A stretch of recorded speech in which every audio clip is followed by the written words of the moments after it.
Hello friends, आज सैर करते हैं नैनीताल की। और यहाँ जाने की सबसे पहले नियरेस्ट रेलवे स्टेशन है बरेली जंक्शन। तो वहाँ से आप ट्रेन के माध्यम से काठगोदाम पहुँच सकते हैं या बाय रोड भी पहुँच सकते हैं। ये रास्ता बहुत ही अच्छा है, कम 4 लेन बन गया है तो जर्नी करने में कोई दिक्कत नहीं है। दोनों तरफ ही हरे भरे खेत और बड़ी खूबसूरत वेजिटेशन होने की वजह से रास्ता बहुत ही आराम से कट जाता है। तो हम निकल चुके हैं बरेली से बाय रोड नैनीताल के लिए और रास्ते में बहुत कुछ देखते हुए हम जा रहे हैं। देखिए, ये देश के प्रथम कृषि विश्वविद्यालय है, यानी कि गोविंद वल्लभ पंत कृषि प्रौद्योगिकी विश्वविद्यालय पंतनगर का ये मुख्य गेट है। यहाँ से होते हुए हम निकल रहे हैं और धीरे धीरे हम पहुँच रहे हैं लाल कुआं की तरफ। लाल कुआं देखिए, यहाँ से आपको देखिए बोर्ड में दिख रहा है नैनीताल लगभग 42 किलोमीटर है। तो यहाँ से हमारी जो जर्नी है वो लाल कुआं से होते हुए अब हम हल्द्वानी की तरफ में बढ़ रहे हैं।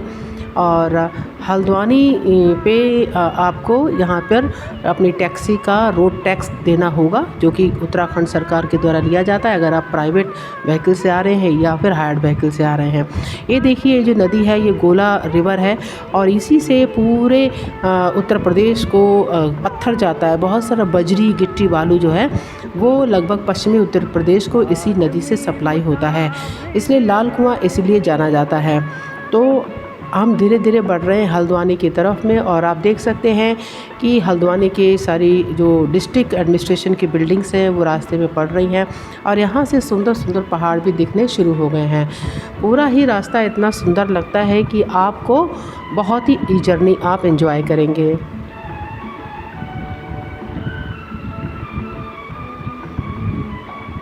तो हल्द्वानी जो है काठगोदाम के जब शुरू होता है तो हल्द्वानी वहाँ तक है, आप देख सकते हैं। और रास्ता कितना अच्छा है और हम धीरे धीरे पहाड़ों की तरफ बढ़ते चले जा रहे हैं और धीरे धीरे हमारी गाड़ी है वो भी हाइट पर बढ़ती चली जा रही है। ये जो है काठगोदाम का अतिथि गृह है, जहाँ पर एक सर्किट हाउस कह सकते हैं, यहाँ पे लोग रुकते हैं। और इस तरीके से हमारी जर्नी अब शुरू हो चुकी है काठगोदाम से नैनीताल की तरफ। ये जो मोड़ आप देख रहे हैं, यहाँ से भवाली की तरफ चले, दाहिनी तरफ मुड़ेंगे तो आप भवाली चले जाएंगे और बाईं तरफ जाएंगे तो आप नैनीताल की तरफ चले जाएंगे। तो हम बाईं तरफ का रास्ता यहाँ पर लेंगे। तो फ्रेंड्स, जो गोला नदी हमने देखी थी वही नदी देखिए काठगोदाम में कुछ इस तरीके से पानी भी है, दिख रही है। वहाँ बिल्कुल ड्राई था और बरसात में इसमें पानी आ जाता है। तो धीरे धीरे आगे बढ़ रहे हैं और यहाँ पर बहुत सुंदर सुंदर रेस्टोरेंट है जहाँ पे आप खाना खा सकते हैं, स्नैक्स ले सकते हैं। सारा चीज़ आजकल अवेलेबल है, काफ़ी अच्छा डेवलपमेंट हुआ है। अगर हम 20 से 30 साल पहले की बात करें तो अभी नैनीताल के जाने वाले रास्ते में भी काफ़ी डेवलपमेंट हो गया, रोड्स काफ़ी अच्छी हैं, इसलिए आप इजीली वहाँ तक पहुँच सकते हैं।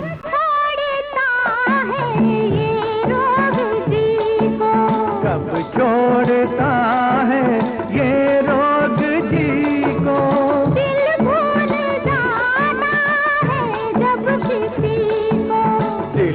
हिल स्टेशन पर जाने का सबसे अच्छा फ़ायदा तो एक ये होता है कि जो वेजिटेशन होती है, चारों तरफ के जो नज़ारे होते हैं वो बेहद खूबसूरत होते हैं। यानी कि आप अपने डेस्टिनेशन तक पहुंचने से पहले खूबसूरत वादियों से होकर गुजरते हैं और जब तपिश भरी गर्मी हो, यानी कि अभी जो है पूरा जो नॉर्थ इंडिया है वो गर्मी की तपिश से बेहाल है, बहुत ही तीखी गर्मी पड़ रही है। ऐसे में ये ठंडक भरी पहाड़ियाँ दिल को बड़ा सुकून देती हैं, मन को बड़ा सुकून देती हैं। तो आप लोगों को कम से कम गर्मियों में एक बार ज़रूर आना चाहिए और इस डेस्टिनेशन को ज़रूर एक्सप्लोर करना चाहिए विद फैमिली।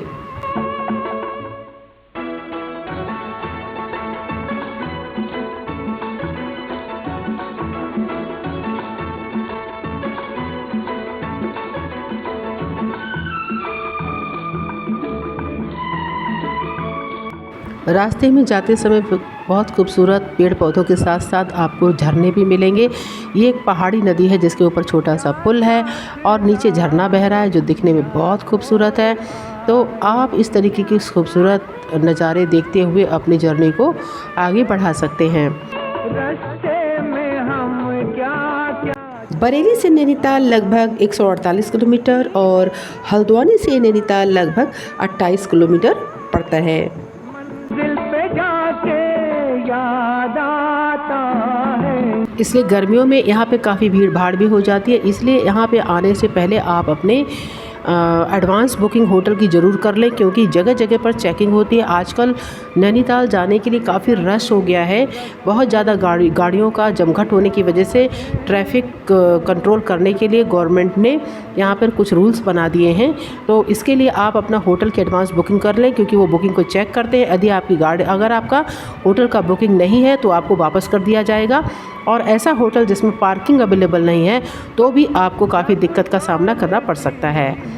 तो ये देखिए, यहाँ पर भुट्टा भी आप खा सकते हैं और कई सारे फ्रूट्स की दुकान है, तो सीजनल फ्रूट्स भी अवेलेबल हैं। यहाँ पर ये भुट्टा बहुत स्पेशल तरीके का है जो कि आमतौर पे हमारा प्लेन्स में नहीं मिलता है। देखिए, अब हम बिल्कुल इन कर गए हैं नैनीताल में, और ये नैनीताल का मुख्य गेट है। अभी अंडर कंस्ट्रक्शन है, जो कि तल्ली ताल मल्ली ताल 2 ताल से मिलकर ये हमारा बना हुआ है। और हम इस गेट के अंदर चले जाते हैं। राइट साइड में स्टेडियम है, जो कि 1888 में काफ़ी बड़ा भूकंप आया था, जिससे ये स्टेडियम बन गया था। झील का काफ़ी एरिया इसमें दब गया था और यहाँ पर एक पक्का कंस्ट्रक्शन हो गया है और चारों तरफ से बाउंड्री के द्वारा इसको घेर दिया गया है। तो यहाँ पर ये नैनीताल जो ज़िला है, इसके एक तरीके से स्टेडियम का ये बहुत ही अच्छा स्टेडियम तैयार इन्होंने किया है, जहाँ पे कई तरीके के गेम होते हैं। और बाईं तरफ में जो है वो आपका नैना लेक का नज़ारा आप देख सकते हैं। और देखा जाए तो इन्होंने काफ़ी डेवलप कर दिया है। अब तो पूरे स्ट्रीट भी है वो पक्की हो गई चुकी है और बैठने के लिए जगह जगह पर सिटिंग चेयर्स बना दी गई हैं। तो काफ़ी अच्छा डेवलपमेंट अभी उत्तराखंड सरकार ने कर दिया है। और सबसे पहले हम जाएंगे बोटिंग करने के लिए, तो चलें बोटिंग करने के लिए। तो यहाँ पर देखिए, बोटिंग कराने वाले जो हैं बार्गेनिंग कर रहे हैं। यहाँ से आपको जो बोटिंग कराने वाले लोग होते हैं वो आपको सामने मिल जाएंगे और अपनी अपनी बोट पे ले जाने के लिए इंसिस्ट करेंगे। और साथ ही साथ आप देखिए, इसी रास्ते में बहुत सारा ड्रेस के साथ आप फ़ोटो भी खिंचा सकते हो, फ़ोटो सेशन करा सकते हैं। आपकी जो उत्तराखंडी ड्रेसेस हैं इसको पहनकर, तो ये भी इजीली अवेलेबल है यहाँ पर। और ये देखिए, झील का चक्कर लगाने का चार्ज आधा चक्कर का 320 रुपये और पूरे चक्कर का 420 रुपये, यानी कि बहुत सारी इंस्ट्रक्शंस भी दी गई हैं क्या क्या आपको फॉलो करना है। तो हम भी अब अपनी बोट पर चलने के लिए तैयार हो गए हैं। एक बोट पर 4 से अधिक लोग नहीं बैठ सकते, जैसा कि इंस्ट्रक्शंस है। तो अगर आप 4 लोग हैं तो एक बोट कर सकते हैं। और यहाँ सारा चीज़, कहीं भी आपको बार्गेनिंग करने की ज़रूरत नहीं है, गवर्नमेंट का डिक्लेयर्ड रेट है, तो इसमें कहीं कोई बार्गेनिंग करने की ज़रूरत नहीं है। और आगे की जो जर्नी है वो हम अपने जो हमारे साथ बोट में हमको लेके जा रहे हैं वो हैं देवेंद्र जी, जो हमारी बोट के चलाएंगे। तो देखिए, अब हम उनके साथ इस जर्नी को तय करते हैं। नैनीताल आने का बेस्ट टाइम आपका अप्रैल से लेके अक्टूबर तक होता है। नैना लेक जो है, इसका टोटल एरिया 49 हेक्टेयर्स है और इसमें 2 ताल हैं, मल्ली ताल और तल्ली ताल। और इसमें जो मल्ली ताल का एरिया है वो नैना लेक की तरफ में है और तल्ली ताल का एरिया है वो उत्तरी छोर पर है। उधर में पूरा टाउन बसा हुआ है और मल्ली ताल की तरफ में नैना लेक है, उधर पूरा शॉपिंग कॉम्प्लेक्स है, यानी कि बहुत सारा नेपाली बाज़ार है जहाँ से लोग कई तरीके के आइटम्स वगैरह परचेज कर सकते हैं। तो इस तरीके से 2 भाग में डिवाइड किया गया है। नैनीताल में पीने के पानी की जो वाटर सप्लाई है वो भी इसी नैना लेक से ही होती है और यहाँ पर वाटर फिल्टरिंग प्लांट्स लगे हुए हैं, जिसकी वजह से स्वच्छ पानी होकर सभी होटलों में और घरों में सप्लाई किया जाता है। और आज मेरी किस्मत काफ़ी अच्छी है क्योंकि आज का वेदर बहुत अच्छा है।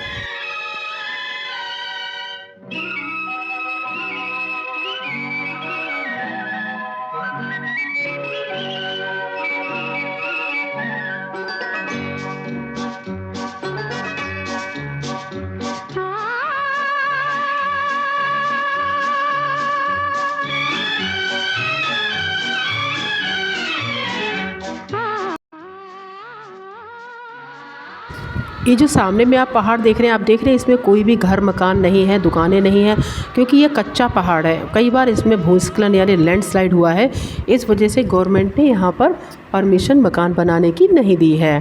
चलती हुई हवा में छम छम। ये देखिए, ये पक्का पहाड़ है, इसलिए इधर में सारा कंस्ट्रक्शन है, यानी कि पूरा नैनीताल अगर देखा जाए तो इसी पहाड़ पर बसा हुआ है। यानी कि अगर हम अपने लेफ़्ट हैंड साइड देखें तो ये पक्का पहाड़ है और राइट हैंड साइड देखते हैं वो हमारा कच्चा पहाड़ है। यहाँ पे पिछले 20 साल में बहुत ज़्यादा कंस्ट्रक्शन तो नहीं हुआ है, लेकिन हाँ जो फ्लैट हमारे सिंगल थे वो डबल हो गए हैं, डबल स्टोरी हो गए हैं, उसके ऊपर कंस्ट्रक्शन हुआ है। बहुत ज़्यादा कंस्ट्रक्शन यहाँ पे अलाउ नहीं है, क्योंकि थोड़ा नेचुरल हैबिटेट को यहाँ पे ध्यान में रखा गया है। किसी ने सही कहा है,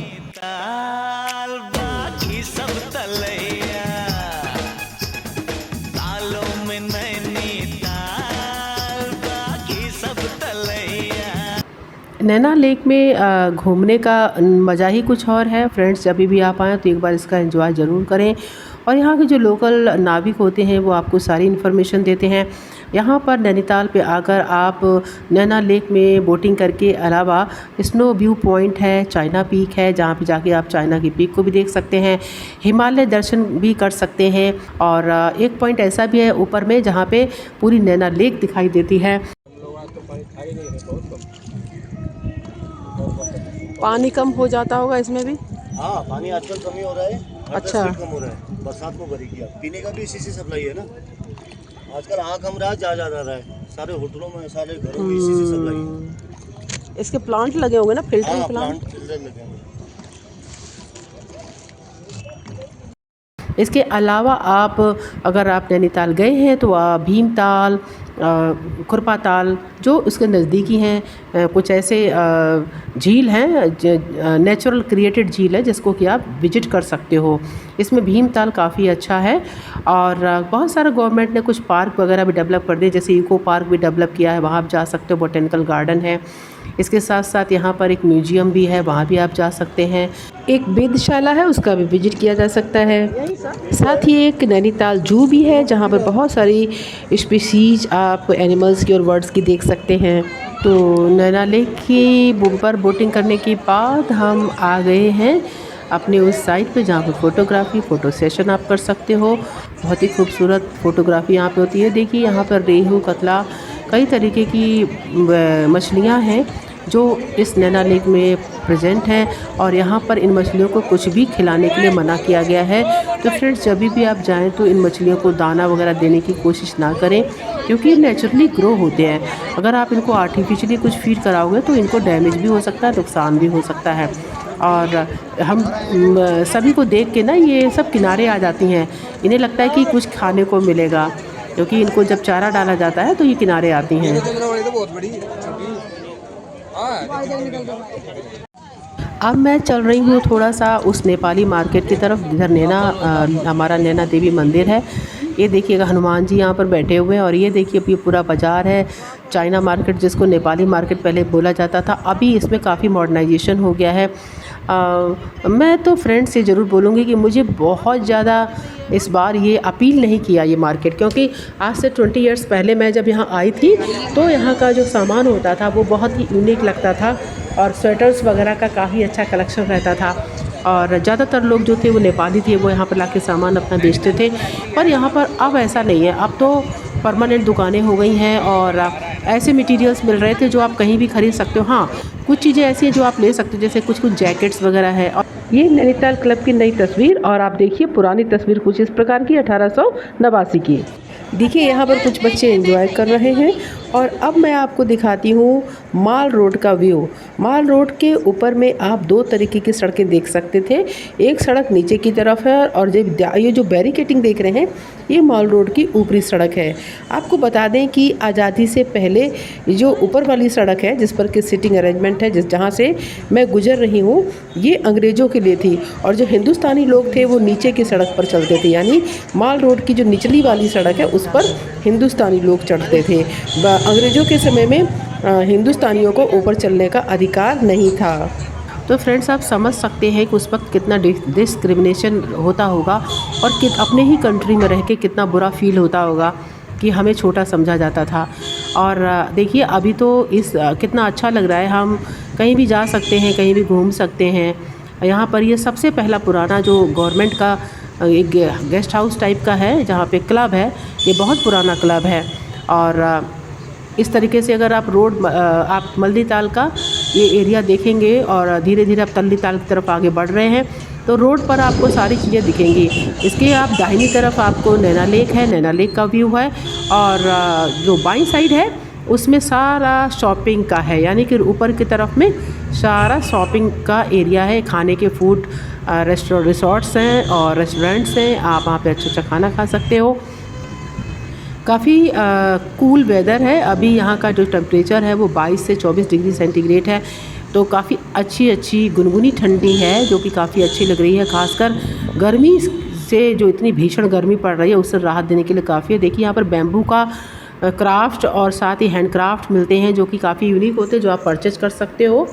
और सबसे बड़ी जो खासियत है कि पूरा नैनीताल इसी नैना लेक के चारों तरफ ही बसा हुआ है, और वो भी एक तरफ, क्योंकि एक तरफ का पहाड़ कच्चा पहाड़ है, जो आप सामने देख रहे हैं कच्चा पहाड़ है, वहाँ पे कोई भी देखिए इस्टेब्लिशमेंट है ही नहीं। एक तरफ देखिए थोड़ा सा लैंडस्लाइड भी हो रखा है, आप देख सकते हैं।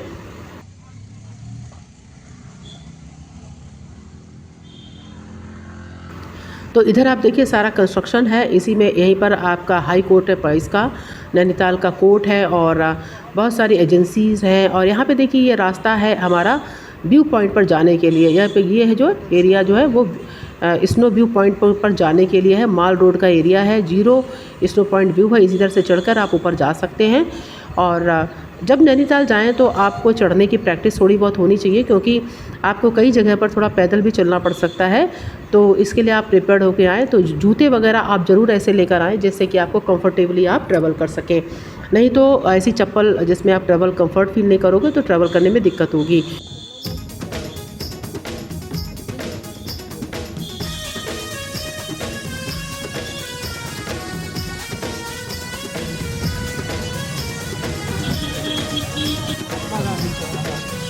तो एशिया का पहला ब्रिज है जो कि झील के ऊपर में बना हुआ है, यानी तल्ली ताल के ऊपर ये जो ब्रिज है जो बना हुआ, जहाँ महात्मा गांधी की मूर्ति, और ये तल्ली ताल का उप डाकघर है, जो एशिया का पहला डाकघर ऐसा है जो कि एक पुल पर बना हुआ है। तो अब फ्रेंड्स हम पूरा नैनीताल विजिट करके, नैना लेक का विजिट करके हम निकल गए हैं अपने डेस्टिनेशन, दूसरे डेस्टिनेशन की तरफ में। और अपने नेक्स्ट वीडियो में मैं आपको लेके चलूँगी अपने दूसरे डेस्टिनेशन पे, नैनीताल से हम किधर गए थे उसके बारे में, जहां आप और अच्छी जगह को एक्सप्लोर कर सकते हो। और उस जगह पे जाने के बीच में हमको बड़ी खूबसूरत चीज़ें भी नज़र आई, जो कि मैं अगले वीडियो में आपको ज़रूर शेयर करूँगी। और जब नैनीताल से वापस आते हैं तो देखिए चारों तरफ देवदार, चिनार और चीड़ के पेड़ मिलते हैं। जैसे जैसे एलिवेशन, जैसे जैसे हाइट कम ज़्यादा होती है, उसी हिसाब से वेजिटेशन भी चेंज हो जाती है। तो आप देख सकते हैं कि यहाँ ठंडा है, तो इसलिए थोड़ी सी इस तरीके के पौधे हैं, क्योंकि ये हाइट पर है। और जैसे जैसे हम नीचे आएंगे वैसे वैसे ये पौधे ख़त्म हो जाएंगे और चीड़ के पौधे शुरू हो जाएंगे। और ये क्रिसमस ट्री है, काफ़ी खूबसूरत लगते हैं दिखने में। और ये नैनीताल में काफ़ी अधिक मात्रा में पाए भी जाते हैं, क्योंकि नैनीताल की हाइट भी काफ़ी है। नैनीताल की औसत ऊंचाई लगभग 6000 फीट है और समुद्र तल से इसकी ऊंचाई लगभग 8000 फीट है। आप देखिए ये वो पॉइंट है जहाँ से नैना लेक पूरी दिखाई देती है। ये देखिए नीचे में हमको यहाँ से लेक का व्यू नज़र आया। अभी देखिए, तो ये यहाँ पे काफ़ी भीड़ भी रहती है रास्ते में। तो ये हम जब वापस आ रहे हैं, अपने दूसरे डेस्टिनेशन की तरफ जा रहे हैं, तब हमको ये लेक का व्यू दिखाई दिया। तो फ्रेंड्स आप देखिए यहाँ पर कितना सुकून भरी ज़िंदगी है, काफ़ी अच्छा आपको स्ट्रेस मैनेजमेंट हो जाएगा अगर आप यहाँ पर आएंगे। वापस हम अपने दूसरे डेस्टिनेशन की तरफ चल रहे हैं और इस जर्नी को आप मेरे साथ एंजॉय कीजिए।